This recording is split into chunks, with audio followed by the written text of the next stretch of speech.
ആദ്യം കേൾക്കുന്നത്. ഞാൻ ചെറുതായിരുന്ന സമയത്ത് അമ്മയുടെ അടുത്ത് തിരിച്ച് ഉത്തരം പറഞ്ഞപ്പോഴാണ് അഹങ്കാരം പറയുന്നു എന്ന് ചോദിച്ചു. പോഴൻ ഇനി മേലാൽ മൂക്കിലിരുന്ന് മൂളിയാൽ ചിന്തേരിട്ട് കളയും ഞാൻ.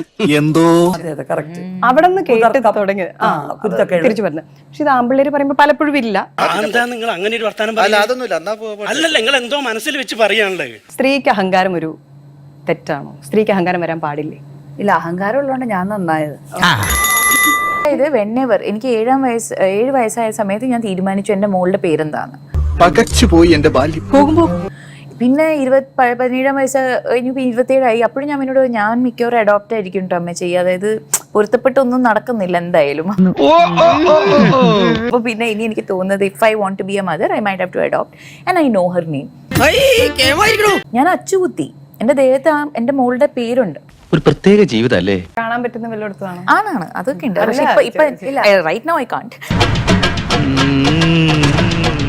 സമ്മതിക്കുകയാണ്. അതെ, അത് ഒരാൾക്ക് അഹം എന്നുള്ള ബോധ്യം ഇല്ലെങ്കിൽ എങ്ങനെ നന്നാവാൻ കഴിയും? അതെ, ആദ്യം നീ നന്നാകാൻ നോക്ക്, എന്നിട്ട് മതി സ്വയം നന്നാകുന്നത്, കേട്ടാ? അല്ലെ, റിഫ്ലക്ട് ചെയ്യാൻ പറ്റണ്ടേ? അഹം എന്നുള്ള ബോധം തന്നെ വിടണം. അഹങ്കാരം എന്ന് പറഞ്ഞ് നമ്മുടെ തലയിലൊരു ബാഡ് ക്വാളിറ്റി ആയിട്ട് എടുത്തിടുമ്പോ will think something is wrong with us. എനിക്കൊരു ഉപകാരം ചെയ്യൂ, പറ. നീ വാ പൊളിക്കരുത് പ്ലീസ്.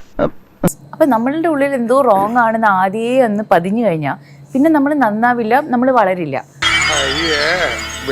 അപ്പൊ നമ്മുടെ ഒരു ചിട്ടയ്ക്ക് ഉള്ളിൽ തന്നെ കൊണ്ടുപോകാൻ കഴിയും. സോ ഇറ്റ്സ് ഒരു ബ്രെയിൻ വാഷിംഗ് ആണ് from A very young age that നമ്മുടെ കയ്യിൽ നിൽക്കണമെങ്കിൽ ആദ്യമേ അഹങ്കാരി എന്ന് വിളിച്ചാൽ അതൊരു ബാഡ് ക്വാളിറ്റി ആണ് എന്നുള്ളത് പറഞ്ഞ് നമ്മളെ ബ്രെയിൻ വാഷ് ചെയ്യുന്നതാണ്. അങ്ങനെ ഒന്നും ഞാനും ആലോചിക്കാതിരുന്നില്ല. അപ്പൊ എല്ലാം പറഞ്ഞ പോലെ